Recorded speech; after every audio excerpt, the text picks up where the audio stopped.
मुफस्सिरीन मुहद्दिसीन ने लिखा, बाज़ हजरात ने 8 रबीउल अव्वल, बाज़ हजरात ने 9, बाज़ हजरात ने 11, बाज़ हजरात ने 12। आला हजरत इमाम अहमद रज़ा खान बरेली रहमहुल्लाह ने अपनी किताब फतावा रिज़विया में लिखा कि रसूलुल्लाह सल्लल्लाहु अलैहि वसल्लम की विलादत बासआदत 8 रबीउल अव्वल को है। मुल्ला अशरफ अली थानवी रहमहुल्लाह बयानुल कुरान की तफसीर में लिखते हैं, रसूलुल्लाह सल्लल्लाहु अलैहि वसल्लम की विलादत बासआदत 9 रबीउल अव्वल को है। और बाद हजरात ने 11 रबीउल अव्वल लिखा, बाद हजरात ने 12 रबीउल अव्वल लिखा, मुख्तलिफ तारीखें। और उसकी वजह भी साथ लिखी कि अहले अरब उनका हाफजा इतना मजबूत था, उनको इंसान तो इंसान, घोड़ों के हसब नसब याद थे, जानवरों का हसब नसब याद था, उनको तरीक क्यों नहीं याद? वजह यह है कि ज़माने जाहिलियत में अरब लोग किसी की विलादत को अहमियत नहीं देते थे और ज़माने इस्लाम में भी इसकी कोई अहमियत नहीं कि हम याद रखें जी फलां की तारीख़ विलादत कब है और उस दिन फिर सालगिरह मनाएं। ये इस्लाम में नहीं, इसलिए उसकी ज़रूरत भी नहीं। हाँ, आपकी वफात को याद रखा गया, वो सब जानते हैं आपकी वफात 12 रबीउल अव्वल को, इसलिए विलादत में इख्तिलाफ है। लेकिन हजरत थानवी रहमतुल्लाह तआला अलैह 9 रबीउल अव्वल को लिखकर फरमाते हैं, जिस तरह हिंसा आखिरी 9 है, इसके बाद कोई और हिंसा नहीं।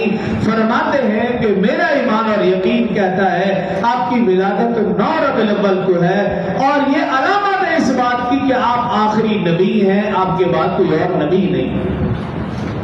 हजरत थानवी रहमतुल्लाह 9 रबीउल अव्वल का लिखते हैं। हजरत अम्मा आमना फरमाती हैं, लेकिन इस बात का सबका इत्तेफाक है कि तहज्जुद का वक़्त था, रबीउल अव्वल का महीना था और बाद हजरात ने 4 से 5 बजे का दरमियान वक्त लिखा, बाद ने 4:30 लिखा है, बाद ने 4:45 के करीब लिखा है, लेकिन 4:30 से 5 के दरमियान का ये वक्त था। रबीउल अव्वल का महीना था और अंग्रेजी हिसाब से अप्रैल का महीना था। बाद हजरात ने 22 अप्रैल लिखा। बाहर के रसूलुल्लाह सल्लल्लाहु अलैहि वसल्लम की विलादत का वक्त हजरत अम्मा आमना फरमाती हैं, 2 ख़वातीन मेरे पास मौजूद थी। हजरत अब्दुर्रहमान बिन औफ की वालदा, हजरत उस्मान बिन आस रज़ियल्लाहु अन्हु की वालदा, ये 2 ख़वातीन मौजूद थी। रसूलुल्लाह सल्लल्लाहु अलैहि वसल्लम की विलादत का वक्त करीब था। फरमाती हैं, इसी दौरान मैंने देखा चंद दराज कद औरतें दरवाजे से अंदर दाखिल होती हुई नजर आई। मैंने पूछा कौन हो तुम? अम्मा आमना फरमाती, मैंने पूछा कौन हो तुम?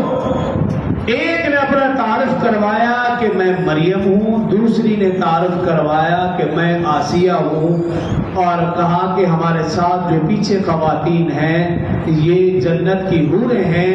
अल्लाह रब्बुल इज़्ज़त ने अपने महबूब की आमद पर दुनिया का नहीं, अल्लाह रब्बुल इज़्ज़त ने जन्नत का पाक पकीज़ा नर्सिंग स्टाफ भेज दिया। एक नबी को पैदा करने वाली हजरत मरियम अलैहिस्सलाम थी और दूसरा हजरत मूसा अलैहिस्सलाम की परवरिश करने वाली हजरत आसिया थी और उनके साथ जन्नत की हूरें थी। अल्लाह रब्बुल इज़्ज़त ने बता दिया कि ये आने वाली हस्ती ये मामूली नहीं है, ये मेरा महबूब है, इसके लिए आने वाला स्टाफ भी जन्नत से आएगा, दुनिया का स्टाफ नहीं। और हजरत अम्मा आमना फरमाती है, जब बच्चे की विलादत का वक्त करीब हुआ, अचानक जो चराग था वो बुझ गया, उसका तेल खत्म हो गया। अब्दुर्रहमान बिन औफ की वालदा मालिदा, उनको फिक्र रहा कोई कि मैं जल्द से जल्द तेल का इंतजाम करूं ताकि चराग जलाया जा सके। हजरत अम्मा आमना फरमाती हैं कि अब्दुर्रहमान बिन औफ की वालदा तेल का इंतजाम कर रही, इसी दौरान रसूलुल्लाह सल्लल्लाहु अलैहि वसल्लम की विलादत बासआदत हुई। आपकी विलादत बासआदत से वो पूरा कमरा मुनव्वर मुअत्तर रोशन हो गया, फिर किसी चिराग की जरूरत महसूस न हुई। حضرت اماں آمنہ فرماتی ہے جب بچے کی ولادت باسعادت ہوئی تو مجھے پیچھے والا سارا منظر یاد آ گیا، حضرت عبداللہ کی یاد آ گئی، کاش اس بچے کا والد ہوتا، وہ بھی اس بچے کو دیکھتا اور وہ بھی خوش ہوتا۔ فرماتی ایک طرف میرے آنسو حضرت عبداللہ کی یاد کے اور دوسری طرف اس بچے کی پیدائش کے خوشی کے آنسو دونوں مکس تھے، اور میرا دل چاہ رہا تھا میں جلد سے جلد اپنے لال کو دیکھوں۔ اماں آمنہ فرماتی ہیں کہ جب میں نے اپنے لال کو دیکھا، اس حالت میں دیکھا کہ رسول اللہ صلی اللہ علیہ وسلم سجدے کی حالت میں تھے اور ان کی زبان مبارک ہل رہی تھی۔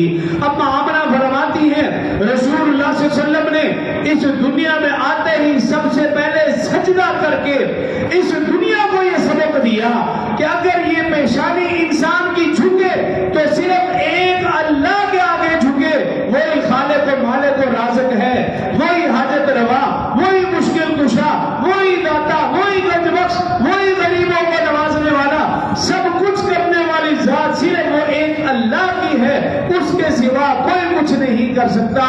رسول اللہ صلی اللہ علیہ وسلم نے اس دنیا میں آتے ہی سب سے پہلے توحید کا درس دیا، اور روایات میں آتا ہے کہ رسول اللہ صلی اللہ علیہ وسلم کی ولادت کا دن عظیم و شان دن تھا، اور روایات میں آتا ہے کہ کسرا کے ایوانوں میں زلزلہ آ گیا، کیسر و کسرا لرز اٹھے، فارس کا آتش کدا کئی ہزار سال سے جس کی آگ نہ بجھی تھی، رسول اللہ صلی اللہ علیہ وسلم کی ولادت سے وہ آگ بجھ گئی، اور بے شمار نشانیاں۔ حضرت فاطمہ بنت عبداللہ جو رسول اللہ صلی اللہ علیہ وسلم کی دائی تھی، وہ فرماتی ہے کہ جب رسول اللہ صلی اللہ علیہ وسلم کی ولادت باسعادت ہوئی، صرف کمرہ نہیں، جہاں تک انسان کی نظر پڑتی تھی وہاں تک روشنی ہی روشنیاں ہو گئی۔ فرماتی ہیں کہ ستارے ایسے جھک گئے، مجھے ڈر محسوس ہوا کہ یہ کہیں گر کر ٹوٹ کر گر نہ جائیں، اور بھی بے شمار نشانیاں۔ بہرکیف رسول اللہ صلی اللہ علیہ وسلم کی ولادت باسعادت کا دن عظیم و شان دن تھا، ہر طرف روشنی، نور ہی نور، اور